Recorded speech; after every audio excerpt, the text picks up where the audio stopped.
Listen closely, my friends.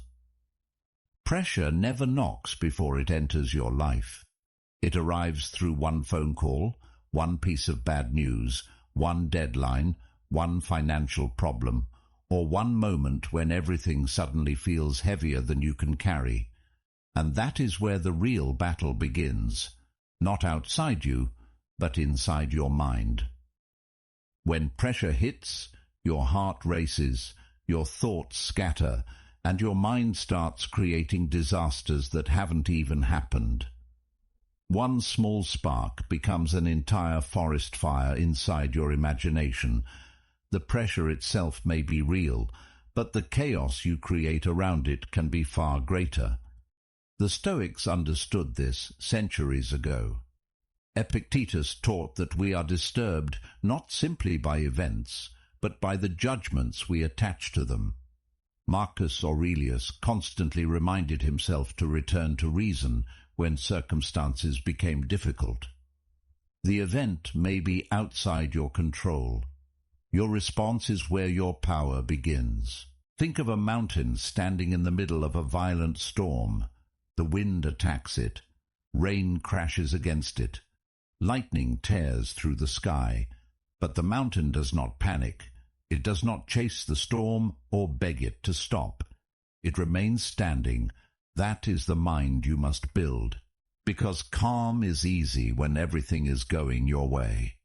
Real strength appears when the deadline is closing. People are pressuring you. Failure is staring at you. And you have every reason to lose control. That moment doesn't create your character. It reveals it.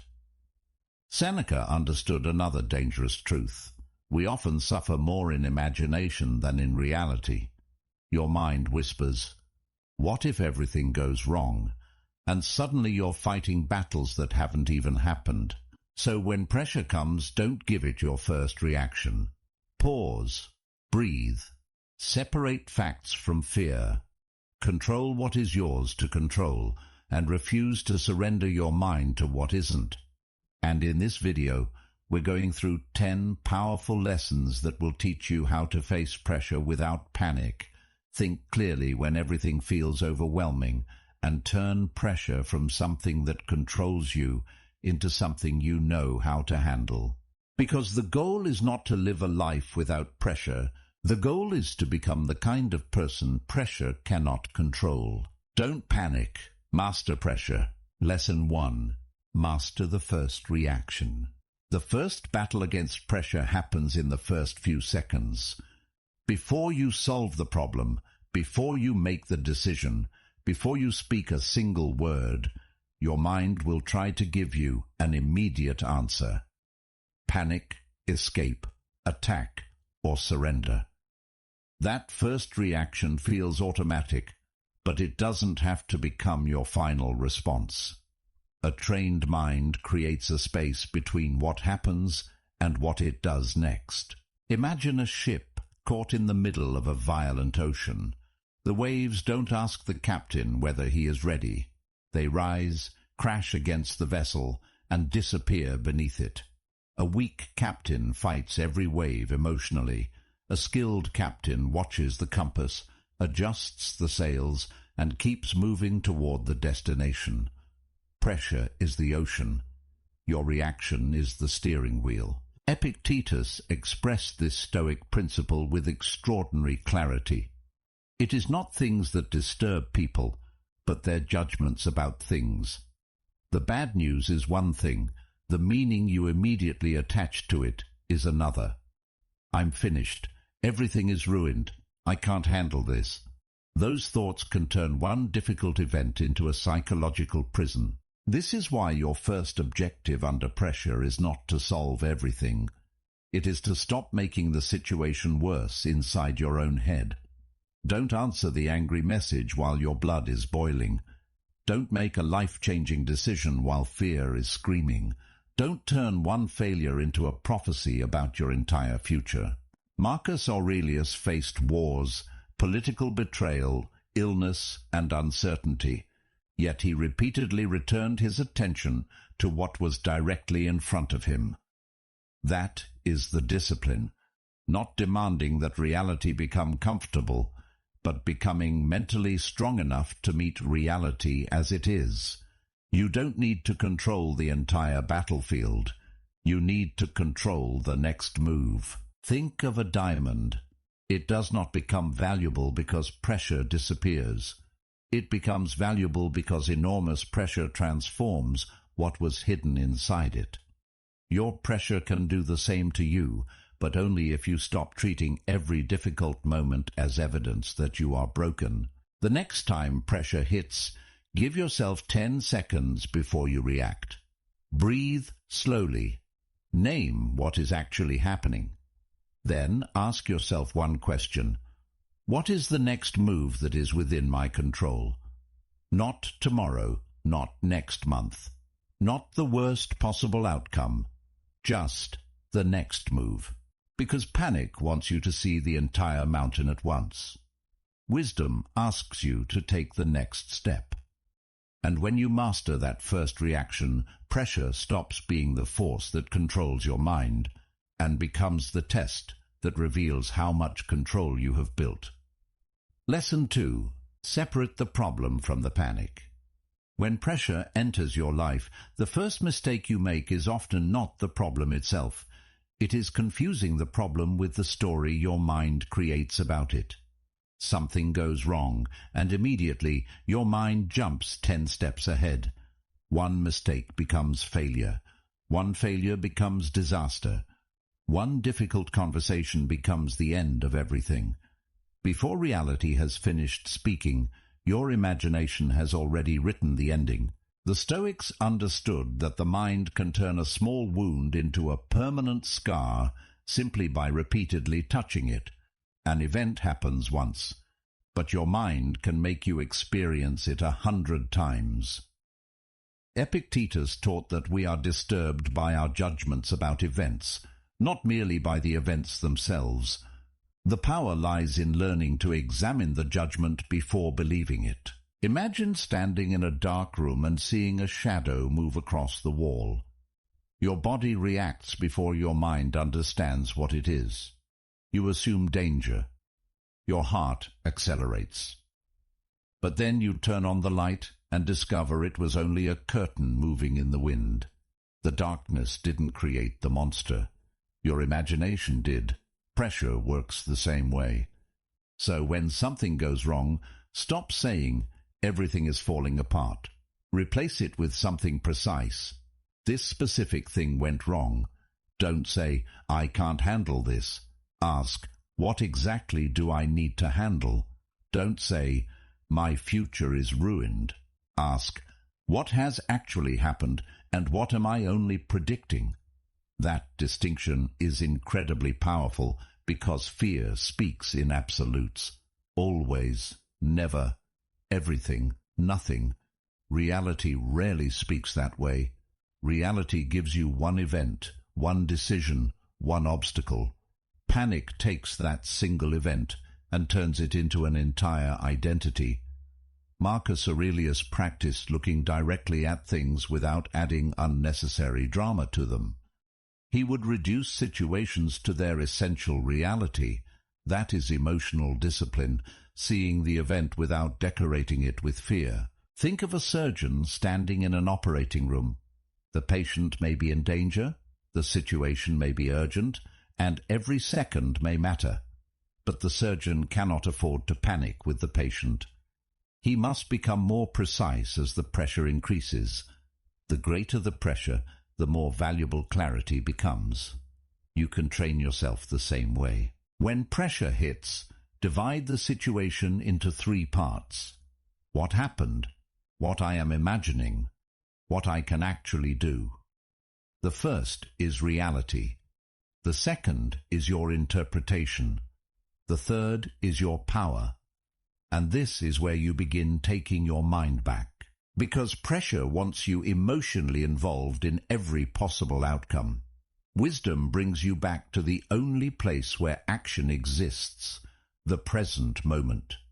You cannot solve tomorrow's disaster today. You cannot control an outcome that hasn't happened. You cannot fight 10 imaginary battles and still have enough strength for the real one. So stop fighting ghosts.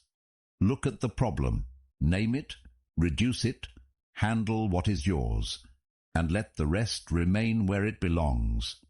Because when you separate the problem from the panic, the problem often becomes smaller, and you become larger than it. Lesson 3. Control your body before you control the situation. When pressure hits, your body often reacts before your mind has time to understand what is happening.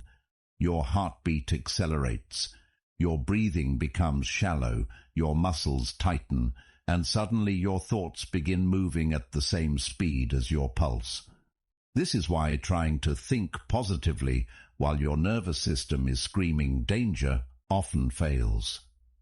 Before you can command your thoughts, you must learn to calm the physical storm carrying them. The Stoics understood the importance of composure. They didn't believe strength meant never feeling fear or tension. Strength meant refusing to let those sensations become your commander. Your body may send you the signal that something is dangerous, but a signal is not always a command. You can feel pressure without becoming pressure. Imagine a rider on a powerful horse during a storm. The horse hears thunder and suddenly wants to run. If the rider panics too, both become uncontrollable. But if the rider becomes still, grips the reins, controls his breathing, and keeps his eyes forward, the animal slowly responds to his composure.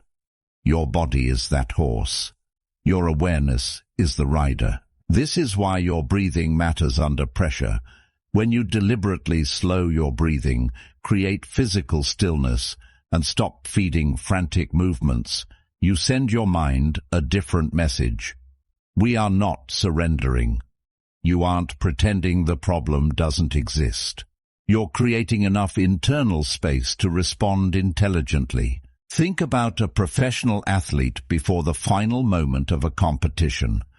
The crowd is screaming. The clock is running. Everything is moving at maximum speed. Yet the best performers often become strangely quiet inside. Their movements become deliberate. Their attention narrows. Pressure doesn't disappear. They become more precise inside it. That is the skill you need. When pressure rises, don't immediately start talking. Don't pace around the room.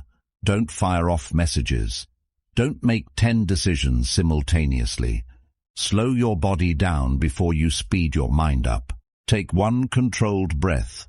Relax your shoulders. Unclench your jaw. Plant your feet. Look directly at what is happening. Then decide. This may sound simple, but simplicity becomes incredibly powerful when everything around you becomes chaotic. Marcus Aurelius wrote about maintaining tranquility amid disturbance. The point was never to become a stone without emotion. It was to prevent external events from turning the inner world into chaos. A storm can shake the surface of the ocean while the depths remain relatively still. Become like that ocean. Let the surface feel the pressure, but don't allow the deepest part of you to become violent every time life creates a wave. Because the person who can control his breathing, posture, voice, and movements under pressure has already won an important battle. He has created distance between stimulus and reaction, and inside that distance is something incredibly valuable: choice. Pressure wants speed. Wisdom creates space. So the next time everything starts moving too quickly, don't immediately move with it. Slow down. Because sometimes the most powerful thing you can do in a crisis is not to move faster, but to become still enough to see clearly. Lesson 4. Stop trying to solve everything at once. Pressure becomes overwhelming when you look at the entire mountain instead of the next step. Your mind sees the deadline, the consequences, the people waiting for an answer, the possibility of failure, and suddenly one problem feels like 10,000 problems. But your mind was never designed to carry tomorrow, next month, and the rest of your life at the same time. The Stoics understood the power of returning to what is immediately in front of you. Marcus Aurelius repeatedly brought himself back to the present task. Do what the moment requires, and do it with excellence. Not everything deserves your attention right now. Some problems belong to tomorrow. Some belong to next week. Some may never happen at all. Imagine a climber standing beneath an enormous mountain. If he stares at the summit for hours, the distance can make him feel powerless. But the mountain is not climbed in one movement. It is conquered through thousands of small steps. He doesn't need to reach the summit today. He only needs to find the next place to put his foot. Your pressure works the same way. Don't ask, how am I going to fix my entire life? Ask, what is the next thing I can do? If you're drowning in work, don't think about the entire workload. Finish the first important task. If you're facing a financial problem, don't panic about your entire future. Identify the first action that improves your position. If you're in conflict with someone, don't rehearse every possible argument. Decide what needs to be said clearly and calmly. If you've failed, don't immediately rebuild your entire identity. Study what happened. Correct what you can. Take the next step. Pressure feeds on complexity. Clarity feeds on reduction. A soldier in battle doesn't need to know how every part of the war will unfold before taking his next position. He needs to understand his objective, read the ground, and make the next intelligent move. Your life may feel like a battlefield sometimes, but panic will never give you a better strategy. This is also why you should stop demanding certainty before taking action. You may never know whether your decision will produce the perfect outcome. You can only make the best decision available with the information you have now. That is enough. Seneca understood that the mind suffers when it constantly lives in imagined futures. You don't need to experience tomorrow's pain today. Don't pay emotional interest on a debt that hasn't come due. When pressure rises, narrow your world. What is happening right now? What actually needs to be done right now? What is within your control right now? Then do that. One breath, one decision, one action, one step, and then another. Because the mountain doesn't become smaller. You become stronger by learning how to climb it. When you stop trying to carry the entire future on your shoulders, pressure loses its ability to paralyze you. Don't conquer everything today. Conquer what is in front of you. Lesson 5. Stop fighting what you cannot control. One of the deepest reasons pressure destroys people is that they waste their strength fighting things that were never theirs to command. You want people to understand you. You want circumstances to cooperate. You want the outcome to match the effort you gave. And when reality refuses, you don't just face the problem, you begin fighting reality itself. That second battle is where much of your suffering begins. Epictetus built an entire philosophy around one brutal distinction. Some things are within your control, and some things are not. Your judgment, your choices, your effort, your discipline, your response, these belong to you. Other people's opinions, the past, unexpected events, and the final outcome do not. Confuse these two worlds, and pressure becomes unbearable. Imagine standing on the shore trying to command the ocean to stop producing waves. You can scream at it. You can become angry. You can demand calm. But the ocean doesn't care. The waves will continue. The wise sailor doesn't waste his strength arguing with the sea. He adjusts the sails, studies the current, and changes his course. That is how you should approach pressure. You cannot control whether someone disappoints you, but you can control what you do next.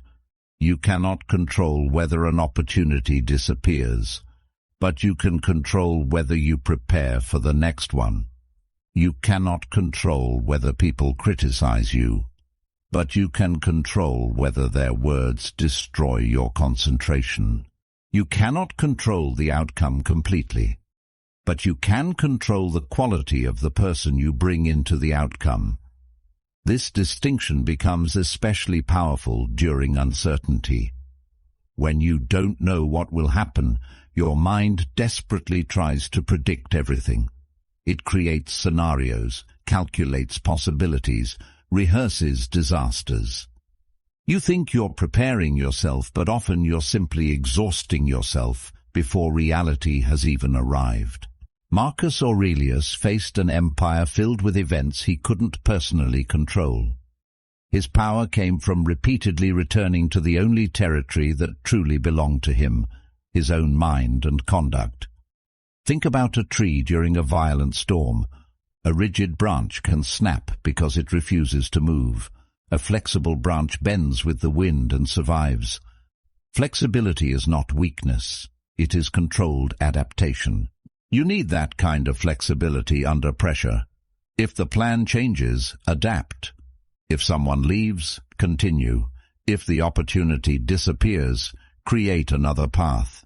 If the situation becomes harder, become more precise. Don't waste your energy asking, "Why isn't life going the way I wanted?" Ask, "Given that this is reality, what can I do now?" That question turns helplessness into action, and this is where Stoicism becomes more than philosophy.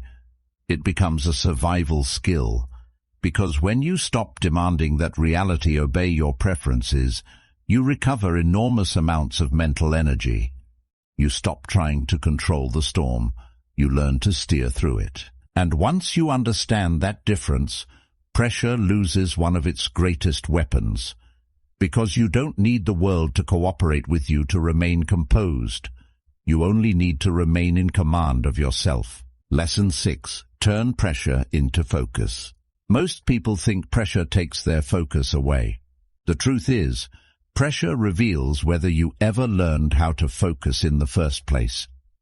When everything becomes urgent, your attention starts jumping from one fear to another. You check your phone, replay conversations, imagine consequences, think about what could go wrong, and by the end, you've spent all your energy thinking about the problem without actually moving it forward. The Stoic mind does something different. It narrows the battlefield. Instead of allowing every possibility to enter, it asks one ruthless question: what deserves my attention right now? That question can transform chaos into clarity, because pressure becomes dangerous when everything feels equally important. Imagine a warrior standing in the middle of a battlefield. Hundreds of sounds surround him, shouting soldiers, horses, weapons, chaos. If he tries to respond to everything at once, he becomes useless. But a trained warrior narrows his attention to the target directly in front of him. He doesn't need silence to focus. He needs discipline strong enough to ignore the noise. Your life is the same battlefield. The notification can wait. The opinion can wait. The argument can wait. The hypothetical disaster can wait. The next important action cannot. Marcus Aurelius understood that attention was a form of power. When your mind is constantly scattered, you become easy to control. Every notification can interrupt you. Every criticism can redirect you. Every fear can steal your attention. Eventually, you are not living according to your priorities. You are reacting to whatever screams the loudest. That is why pressure requires radical simplicity. When the situation becomes chaotic, reduce your world to 3 questions. What matters most? What can I control? What must I do next? Everything else is background noise until its turn arrives. Think about a laser. Ordinary light spreads in countless directions, but a laser concentrates its energy into a narrow beam. The power doesn't come from having more energy. It comes from concentrating the energy you already have. Your mind works the same way. You don't necessarily need more motivation. You don't necessarily need more time.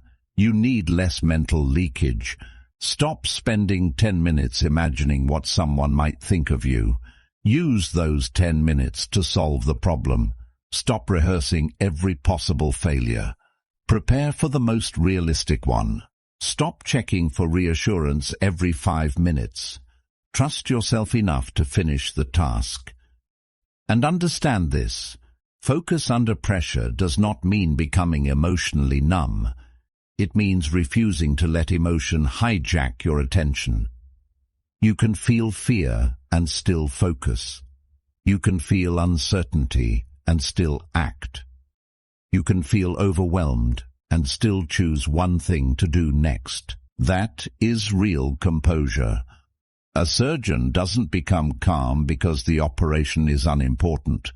He becomes calm because the situation is too important to allow panic to control his hands. Your pressure deserves the same discipline.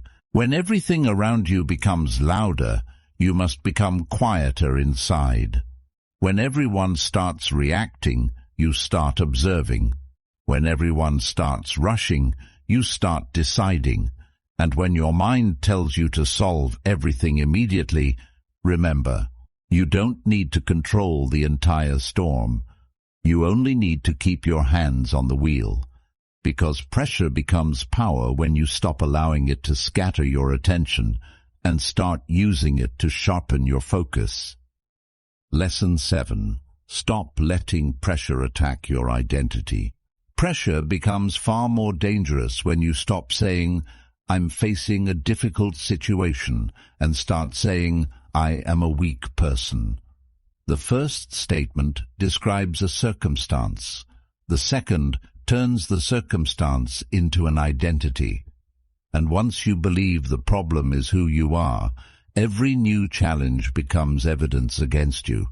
Failure happens. Rejection happens. Plans collapse. People disappoint you. Sometimes you make the wrong decision despite your best intentions. But none of these events have the authority to define your entire character unless you give them that authority. Imagine a tree standing through 4 seasons. Winter strips away its leaves. From a distance it can look dead, bare branches, frozen ground, no signs of life. But beneath the surface, the roots are still working.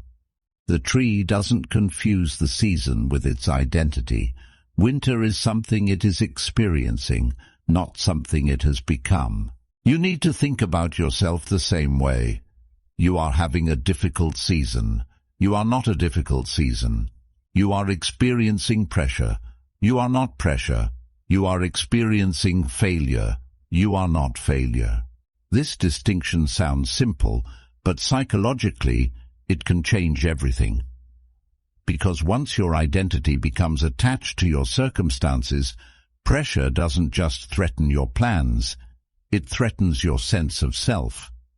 And when people feel their identity is under attack, they panic, become defensive, blame others, or make desperate decisions. The Stoics approach character differently. Marcus Aurelius constantly returned to the question of what kind of person he would choose to be, regardless of what circumstances surrounded him. His environment could change. His responsibilities could change. His enemies could change. But his commitment to virtue remained his responsibility. That is the mindset you need under pressure. Don't ask, "Why is this happening to me?" Ask, "Who am I going to be while this is happening?" That question is powerful because it moves your attention away from helplessness and back toward character. If someone insults you, who will you become? If your plan fails, who will you become? If everyone around you panics, who will you become? If nobody believes in you, who will you become? Pressure is not only testing what you can handle, it is asking you to choose who you will be while handling it. Think of a sword being forged. Fire surrounds it. Hammer strikes it again and again. The metal is heated, beaten, folded, and reshaped. If the sword could speak, it might call the process destruction, but the blacksmith knows better. The pressure is not necessarily destroying the material. It is giving the material its form. Your difficult moments can do the same, but only if you stop asking, "How do I escape this?" and start asking, "How can I become stronger through this?" That doesn't mean romanticizing suffering. Pain is still pain. Pressure is still pressure. But you can refuse to let difficulty become meaningless. Let pressure teach you patience. Let uncertainty teach you courage. Let responsibility teach you discipline. Let failure teach you humility. Let chaos teach you composure. And when your mind whispers, "Maybe I'm not strong enough for this," don't argue with it emotionally. Prove otherwise through your next action. Because confidence is not always something you feel before the challenge. Sometimes confidence is something you build after repeatedly surviving challenges you once thought would destroy you. So when pressure comes again, remember, you are not the storm. You are the person learning how to stand inside it. And once your identity becomes stronger than your circumstances, pressure can shake your environment without shaking the foundation of who you are. Lesson 8. Master the pressure of other people's expectations. Some pressure doesn't come from the situation at all. It comes from people. The need to impress them, satisfy them, prove yourself to them, make them proud, avoid disappointing them, or maintain an image you created years ago. And slowly, without realizing it, you stop living your own life and start performing a version of yourself that other people will approve of. Think about an actor standing on a stage in front of thousands of people. If he constantly watches the audience while performing, he will forget his lines, lose his rhythm, and become controlled by every reaction in the room. The audience doesn't need to touch him to control him. His attention is enough. That's exactly what happens when you become addicted to other people's opinions. The Stoics understood that reputation is one of the most unstable things a human being can chase. Marcus Aurelius reminded himself that the opinions of others are outside his control. Someone can praise you today and criticize you tomorrow. Someone can admire your strength and later misunderstand your intentions. If your peace depends on their approval, they become the owner of your peace. And this becomes especially dangerous under pressure. You hesitate because you're afraid people will judge you. You accept things you don't want because you're afraid of disappointing someone. You stay in places that destroy your peace because you're afraid of what people will say when you leave. You hide your ambitions because failure would be embarrassing. You pretend to be fine because admitting you're struggling might change how people see you, and eventually you become exhausted from protecting an image that was never your true self. Epictetus taught that freedom comes from understanding what belongs to you and what doesn't. Other people's judgments belong to them. Your character belongs to you. Their approval is their choice. Your integrity is your responsibility. Imagine carrying a heavy backpack filled with stones. Every stone has a name. What will they think? What if they laugh? What if they don't approve? What if I disappoint them? You carry these stones everywhere, wondering why life feels heavier than it should. Then one day you realize something terrifying. You were carrying weights that nobody asked you to carry. So learn to separate respect from approval. You should care about being a good person. You should care about keeping your word. You should care about treating people with dignity, but you don't need everyone to understand your choices. You don't need everyone to agree with your direction. You don't need everyone to applaud your growth. A tree doesn't ask the forest for permission to grow. It simply grows. This is not an excuse to become arrogant or selfish. Stoicism doesn't tell you to ignore all criticism. Wise criticism can reveal your blind spots. The lesson is to examine criticism without becoming enslaved by it. Listen to the truth. Discard the noise. When pressure from people becomes overwhelming, ask yourself, if nobody could see this decision, what would I choose? That question exposes how much of your life is driven by genuine values and how much is driven by performance. Because there is a difference between living with principles and living for applause. And once you stop needing applause, something changes inside you. You become calmer, you speak more honestly, you make decisions faster, you stop explaining yourself to everyone. You can disappoint people without betraying yourself. And most importantly, you can stand alone without feeling abandoned. The strongest mind isn't the one that makes everyone happy. It is the one that can remain respectful, disciplined and grounded, even when nobody is clapping. Because when you stop allowing other people's expectations to control you, pressure loses another weapon. You stop performing for the world and finally start mastering yourself. Lesson 9. Turn pressure into power. Most people spend their lives trying to escape pressure. They want an easier schedule, fewer responsibilities, fewer problems, fewer difficult people, fewer moments of uncertainty. But if you remove every source of pressure from a person's life, you don't necessarily create strength.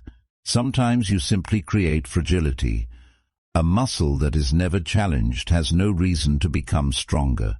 The Stoics understood this differently. They didn't ask, how can I make life stop testing me? They asked, how can I become stronger because life is testing me? That is a completely different philosophy. Instead of seeing adversity as an interruption to your life, you begin seeing it as material from which your character can be built. Think about a blacksmith standing beside a furnace. A piece of metal enters cold, hard and unfinished. Then the heat surrounds it. The hammer strikes it again and again. To an observer, it looks like destruction. But the blacksmith sees something else. Every strike is shaping the metal into what it could not become while it remained untouched. Pressure can do the same to you. The difficult responsibility can build discipline. The uncertain future can build courage. The failure can build humility. The criticism can build emotional control. The crisis can reveal capabilities you never knew existed. But there is one condition. You must stop asking pressure to leave before it has taught you what it came to teach you. Marcus Aurelius wrote about turning obstacles into opportunities for action. That is one of the deepest Stoic ideas. The obstacle isn't always separate from the path. Sometimes the obstacle becomes the path. The thing you wish had never happened may become the experience that makes you wiser. The rejection may force you to build yourself without approval. The failure may expose weaknesses you needed to confront. The pressure may reveal that you were capable of far more than your comfortable life ever demanded from you. This doesn't mean every painful event is secretly good. Some things are genuinely tragic. Stoicism doesn't require you to pretend otherwise. It asks something harder. Even when the event is painful, what will you choose to do with what remains? That question separates resilience from denial. Imagine two people walking through the same storm. One spends the entire journey screaming at the rain. The other accepts that the rain is falling, protects what can be protected, adjusts his route, and keeps walking. The storm is the same, but the person who adapts suffers less unnecessary damage. That is the mindset you need. When pressure rises, don't immediately ask, "Why me?" Ask, "What is this demanding that I become?" Does it demand more patience, more discipline, more courage, better boundaries, better preparation? greater emotional control, then develop it. Because pressure is not automatically your enemy. Untrained pressure is your enemy. A trained mind can use the same pressure that breaks another person as fuel for growth. And this is where the title of this entire lesson becomes real. Don't panic. Master pressure. Don't become the person who needs life to be easy before he can be strong. Become the person who can walk into difficulty and say, "This is hard, but I can handle hard." Because eventually, life will test everyone. The question is not whether pressure will come. It will. The question is who you will be when it arrives. Will you become the storm, or will you become the person who can stand inside the storm without losing himself? Master pressure, and pressure becomes one of the forces that builds you. Lesson 10. Master the moment when everything breaks. There is a moment under pressure when your mind wants to escape the present. It starts running toward tomorrow, imagining consequences, replaying yesterday, searching desperately for an answer that does not exist yet. But the more your mind leaves the present, the less power you have over the situation standing directly in front of you. The final level of composure is learning to remain completely present when everything around you is trying to pull you into panic. A Roman soldier entering battle could not control the weather, the enemy, or what would happen an hour later, but he could control his formation, his weapon, his breathing, and his next movement. That is the philosophy you need when life becomes chaotic. Stop trying to solve the entire future while standing inside the present. Deal with what is actually in front of you. Marcus Aurelius repeatedly returned to the present task. He understood that the mind becomes exhausted when it constantly travels between what has already happened and what might happen next. The past has already taken its payment. The future has not yet arrived. Your only territory is this moment, and if you can remain fully present here, pressure loses much of its psychological power. Think of a surgeon performing a complicated operation. The room is tense. The consequences are enormous. One mistake could matter, yet the surgeon cannot afford to emotionally experience every possible outcome at once. He focuses on the next precise movement. Pressure demands precision, not panic. The greater the stakes, the more important it becomes to narrow your attention to what you can actually influence. This is why when everything starts going wrong, you should make your world smaller. Don't ask, "How am I going to survive all of this?"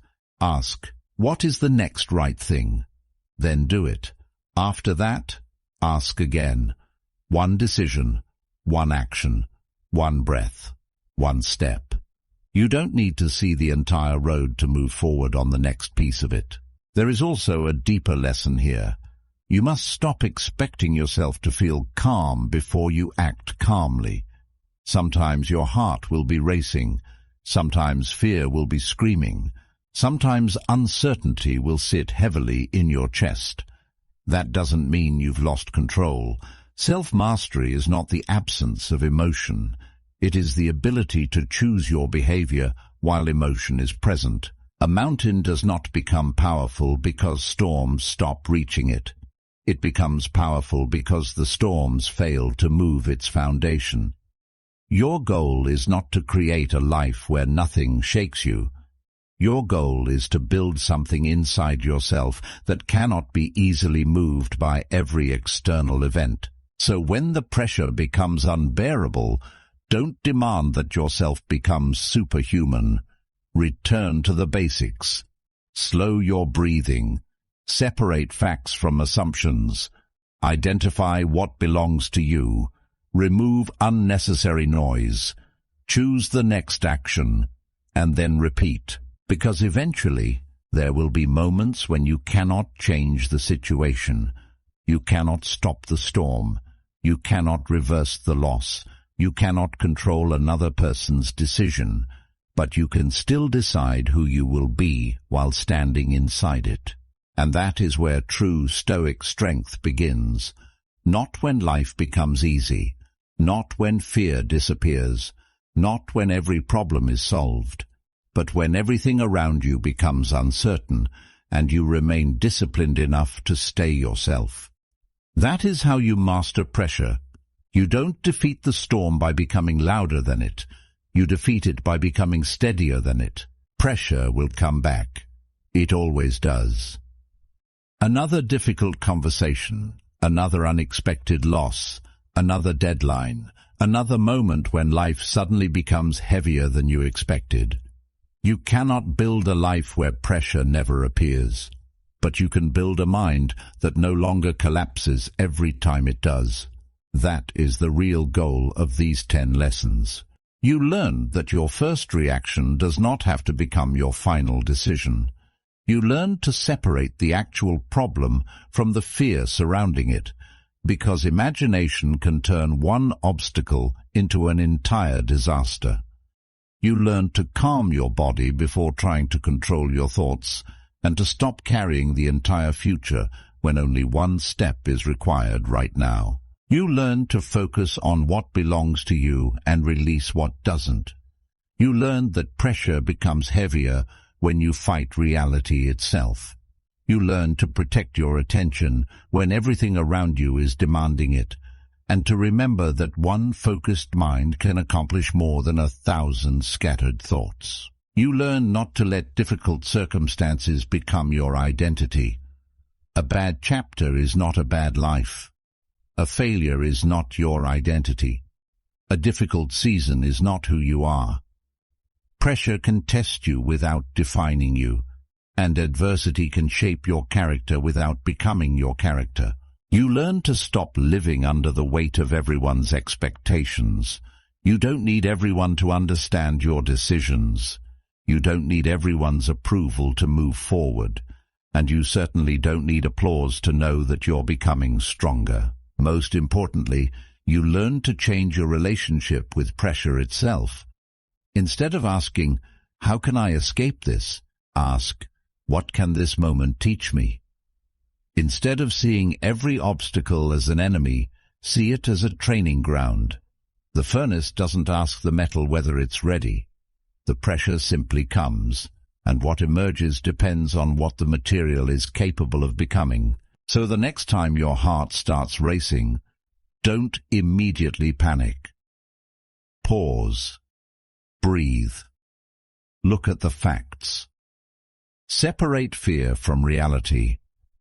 Find what you can control. Choose the next right action. Then move, because you don't need to be fearless to be strong.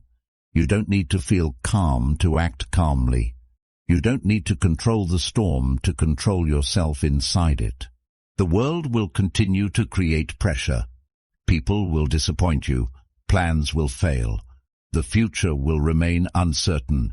But there is one thing you can keep building regardless of what happens outside you: your ability to remain in command of yourself. A mountain doesn't become strong because the storm stops. A diamond doesn't become valuable because pressure disappears. And you don't become powerful because life becomes easy. You become powerful because life becomes difficult, and you refuse to become weaker with it. So remember these words when your next storm arrives. Don't panic. Don't surrender your mind. Don't let pressure make your decisions for you. Stand still long enough to think. Think clearly enough to choose. Choose wisely enough to act. And act with enough discipline to keep moving.